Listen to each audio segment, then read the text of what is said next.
it thudded through my letterbox, because at the time, and it's quite a long time ago now, it was about 180 pages. So, but the film is absolutely Alison's baby in terms of the script, and I suppose Jeremy Brock and I changed its nappy a few times. And became, I suppose, you know, hopefully a very productive team in terms of the script. But I'm sure Alison won't mind me telling you that punctuation isn't her greatest quality. And she's very well acquainted with the comma and not with the full stop. But that didn't stop me from knowing, and it's like any script that you get attached to, 4 pages in, pictures start appearing in your mind, and it wasn't, you know, pretty ignorant about the period. You have a kind of cartoon knowledge of Louis XIV and the court at Versailles. And as I said before, it's not a biopic, it's not meant to be. It's the point of the film is, if you like, that a woman like Sabine could not possibly have existed. And why is that? And an utterly male-dominated court is the reason. And that, it interested me to explore that, and then you realize, once you've said yes, what the challenges are going to be, which, not least of them, is the fact if you try to make a period picture in England, of course you discover England's a very thin country, and you're never very far away from the M25 or a flight path if the wind changes, or you know, the scene where Louis comes to the ruined rockwork grove in the pouring rain. You think, well, what on earth is Louis XIV doing out in the rain? He would have just stayed indoors. But not that day, because that was the day we had to shoot that scene. So thank God our brilliant production designer, who's also here, James Merrifield, who should stand up and take a huge bow.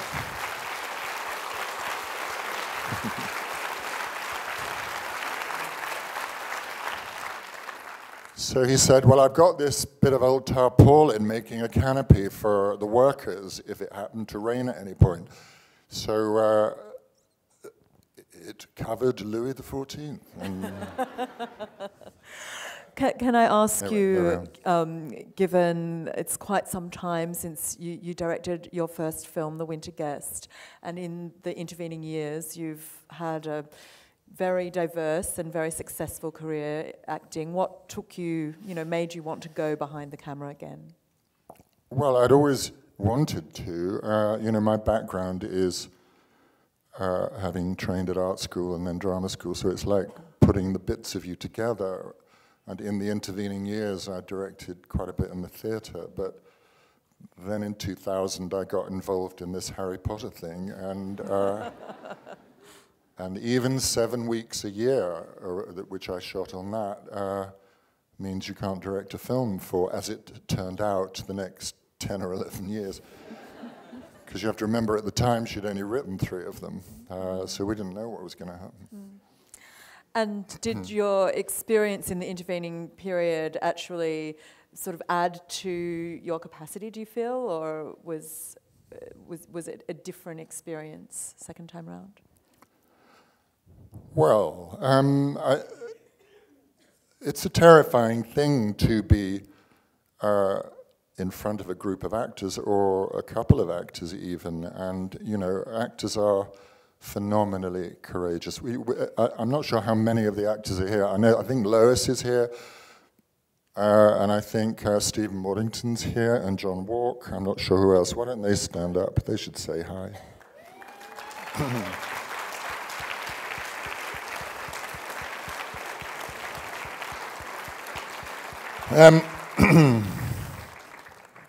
Everybody else is off working, so they can't be here.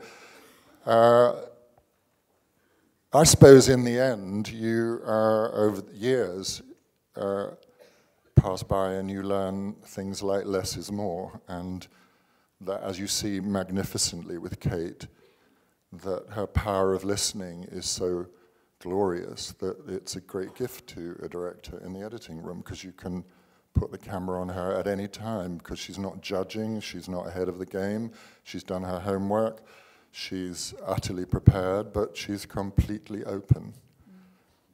So I don't know, you develop a belief system, I suppose.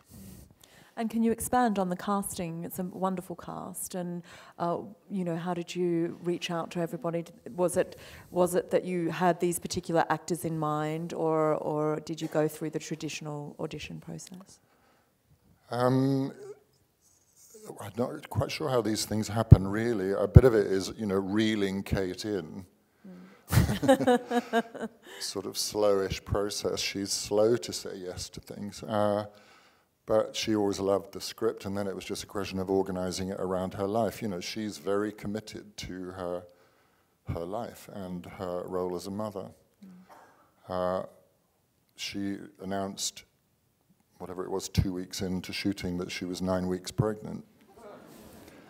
So when she got thrown in that water, she was about 14 weeks pregnant at the time. That was fairly scary, but she's utterly focused on her role as a mother and a wife, and as an actor, and so she has to make sure that all of the, you know, the bits of her life come together at the moment that works for her. So we shot it, in a sense, when she had carved out that bit of time, and then once you've got that person in place, it's about how does everybody fit around her, and you know, I, like everybody, had loved Rust and Bone, and that was a moment in Matthias's life. And we're the first people to have him act in English. So. And there are several following. Et cetera.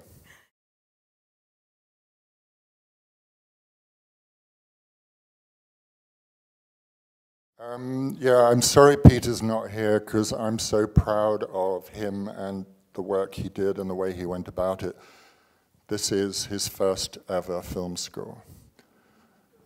He's 27 years old, and you can Google him and you'll find him playing cello brilliantly. He's pretty world-renowned now as a cellist. And you can see him talking on TED Talks. I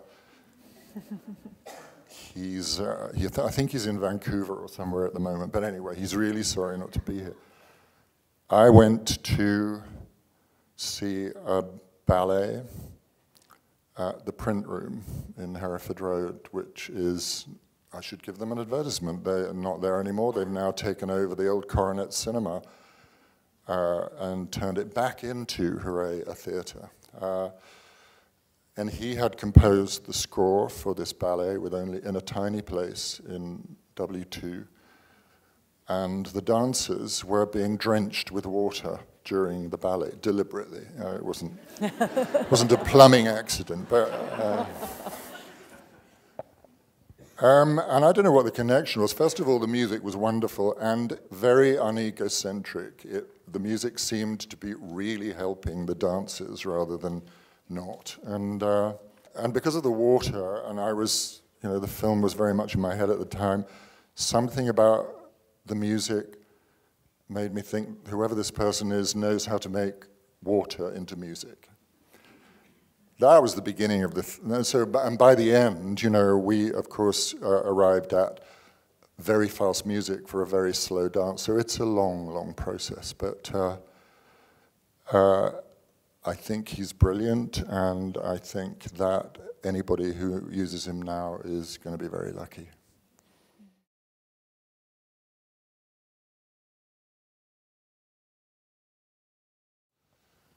Well, thank you, and I can only say all of what you're talking about was there in the original script. It's passionate and, I guess, political in the sense of women's role in society, and funny, and emotionally brave. So when you know those things are why you want to make the film, then of course that's where your concentration goes, and I was blessed with actors who would go there.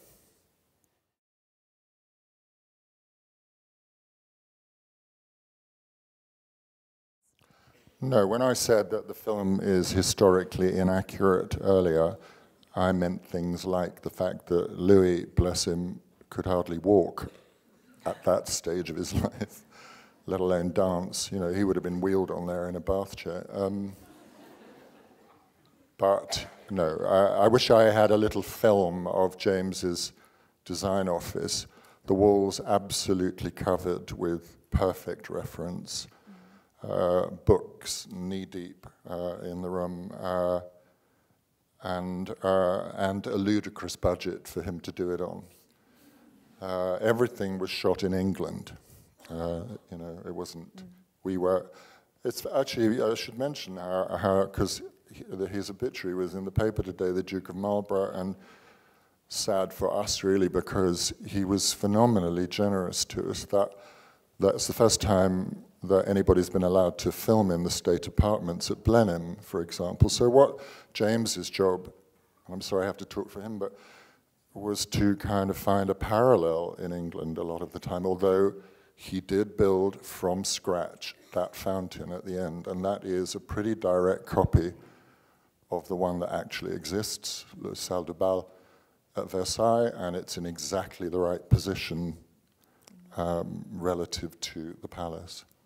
So it's a conversation between research, reality, and imagination.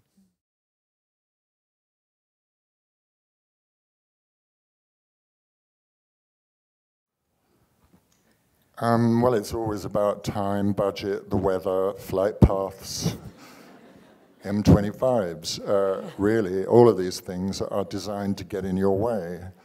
It's raining when you don't want it to rain. The wind has changed, and the scene with Kate and I in the garden, just the two of us, I don't think we had a take that went on for more than about 25 seconds.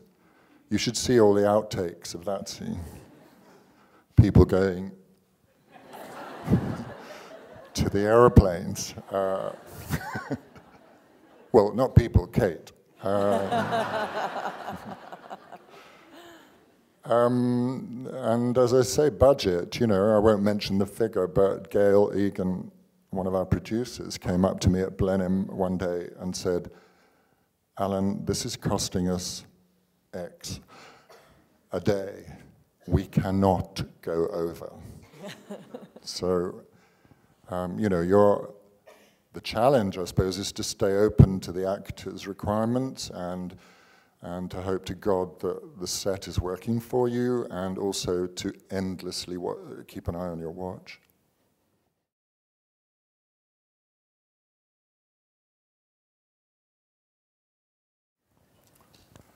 Well, you do your homework, of course, and we all did go to Versailles, and when I say all, Kate and Ellen Curas and James and myself and producers and location manager, and you know, the nub of it. Fortunately, it was a day when it was closed to the public, so we actually had the Hall of Mirrors to ourselves.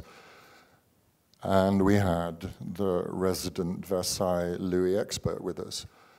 And that's when you wish you had a time machine, not making a movie, because he said, as we were walking down the Hall of Mirrors, and he said, of course, you know, every night at Versailles they had to light 10,000 candles. And this mural that you're looking at all up the ceiling, within kind of minutes of that being finished, it was black. And Louis nor anybody ever saw it again because of the smoke from all the candles. And then we went into Louis's bedroom, and actually this kind of made it into the movie, because I went into his bedroom and there's this, I don't know if you've been there, but there's a big gold fence in front of Louis's bed. And I said, is that to keep the tourists back? And he said, no, that's... when Louis went to bed, and whoever he was sleeping with, they always left him, and he slept alone. He would say he'd go to sleep at 11 or something. 80 people would stand there watching him sleep, members of court. And somewhere that was called his big sleep, or his little sleep, whichever way around. And then at 2 o'clock in the morning, he would wake up, and 60 of them would be sent away, and 20 of them just stood there. watching him sleep. So we couldn't do that, but you know, when the door opens at the beginning and his little son is there, there are about 20 people just peering in through the door. So you do your homework and then you see what you can afford, what you can pull off, or what you can reinvent for your own benefit.